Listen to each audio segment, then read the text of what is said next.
proyecte. Entonces digamos que ese es un tema importante de la sucesión. Bueno, la sociedad tiene mecanismos para capacitar, preparar, generar calidades, habilidades y condiciones necesarias a los posibles sucesores. En el 73% de los casos dijeron que no, solamente un 26% dicen que sí.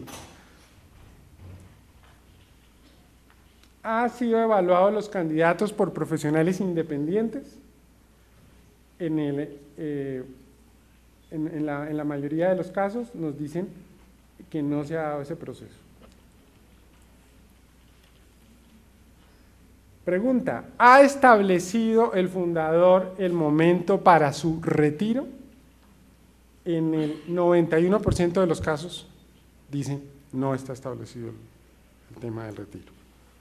Y eso ya lo advertíamos desde el primer estudio que hicimos, donde decíamos que claramente vemos esa tendencia de la generación mayor, de la generación más vieja, de no retirarse de la compañía.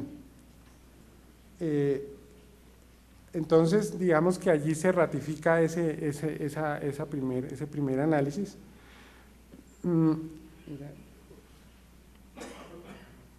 ¿Tiene la sociedad procedimientos documentados para procesos de sucesión y reemplazo? En el 81% de los casos tenemos una respuesta negativa.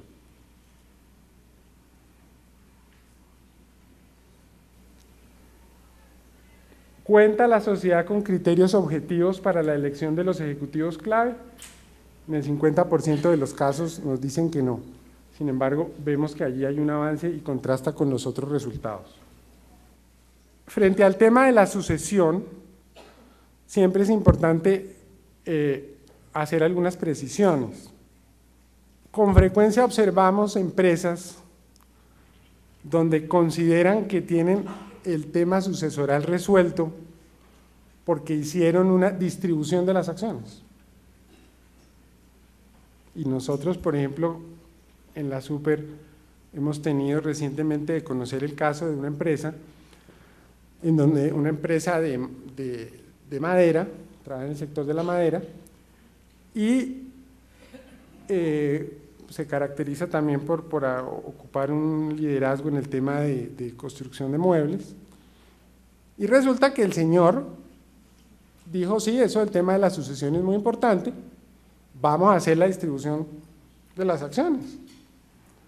Y entonces hizo lo siguiente, él se quedó con el 20%, le dio a la esposa el 20%, y tenían 5 hijos, 3 mujeres, 2 hombres, a cada uno el 12%. Es una empresa creada en el año 68. Muchos años de matrimonio, muchos años de esfuerzo, la empresa crece, la familia crece. ¿Qué ocurre? Cuando la empresa estaba en su mejor momento, el señor resulta comprometido con una de las empleadas de la fábrica. Con una de las auxiliares empieza a tener su aventura. Fruto de esa aventura, tienen un hijo extramatrimonial. ¿Y qué ocurre?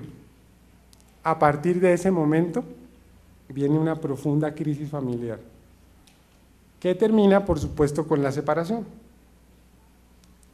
¿Qué pasa en el ámbito del máximo órgano social? Eran 3 hombres, 2 mujeres. Los 3 hombres, perdón, eran 3 mujeres, 2 hombres. Las 3 mujeres y la mamá se unen. Y por el otro lado, los 2 hijos apoyan al papá. ¿Cuál fue la decisión de las mujeres que, por supuesto, entre todas tenían más del 50%? Sacar al señor de la empresa que siempre había sido el que la había gerenciado. Entonces le dijeron, papá a partir de la fecha queda por fuera. Y lo sacaron. Lo sacan a él de la empresa y resulta que hacía poco se había creado un sindicato Pues él se unía al sindicato. Y entonces, a partir de ese momento, viene la gran crisis de la empresa. Hombres versus mujeres.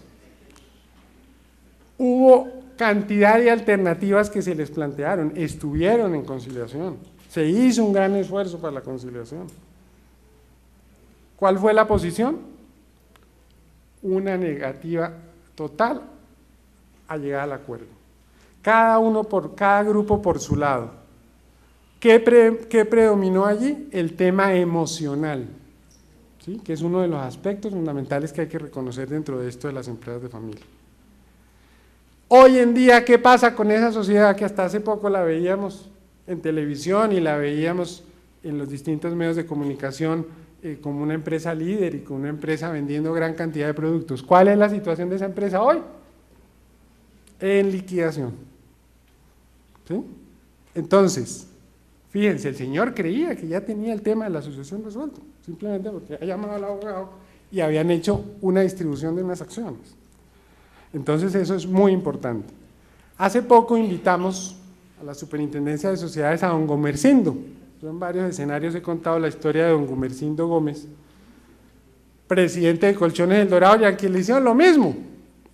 Los hijos le dieron golpe de estado y un día lo sacaron. La empresa se fue a pique y entonces varios años después tuvieron que volverlo a llamar y él tomó el control y bueno, ahí la diferencia es que sacó adelante la empresa. Entonces don Gumersindo nos decía en la Super, decía, es que cuando uno ve a los hijos con todas estas cosas, uno piensa lo siguiente, decía él, mire, uno ve a los hijos pequeñitos, lindos, dice él, los ve uno como bomboncitos, dice don Gumersindo, cuando uno los ve tan chiquitos, dan como, tan lindos, tan tiernos, dan como ganas de comérselos. Luego, cuando los hijos crecen y uno ve todas estas cosas que le hacen, entonces dice don Gumersindo, uno se arrepiente de no habérselos comido. Entonces, es la historia de las sucesiones y cómo uno de los temas fundamentales es el del control. Ya creo que me toca terminar. Preguntábamos, ¿qué sociedades tienen protocolo? La anterior. Solamente el 12% nos dicen que sí. Ahora, en todo caso vemos un avance. Y por ejemplo, este año hemos llevado a los distintos eventos a muchos empresarios que tienen ya sus protocolos y realmente, aun cuando vemos que a muchos todavía no han formalizado sus protocolos, podemos citar muchísimos casos de empresas en Colombia que pueden dar testimonio de avances significativos en materia de gobierno corporativo. Yo creo que eso hay que destacarlo. Bueno, y terminando entonces, por favor,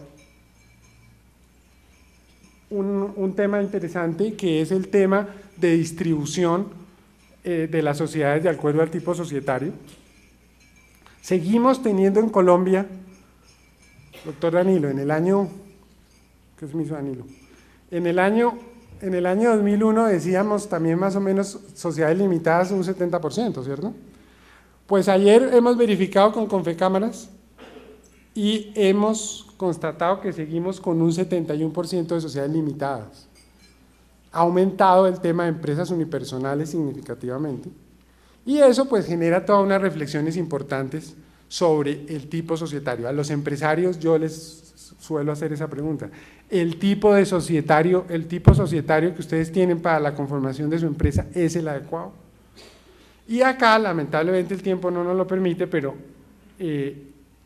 sería muy interesante hacer varias reflexiones sobre lo que va a representar la sociedad por acciones simplificada para la empresa de familia. Yo creo que la sociedad por acciones simplificada tiene una cantidad de elementos supremamente interesantes que van a ayudar a hacer la planeación patrimonial de las familias,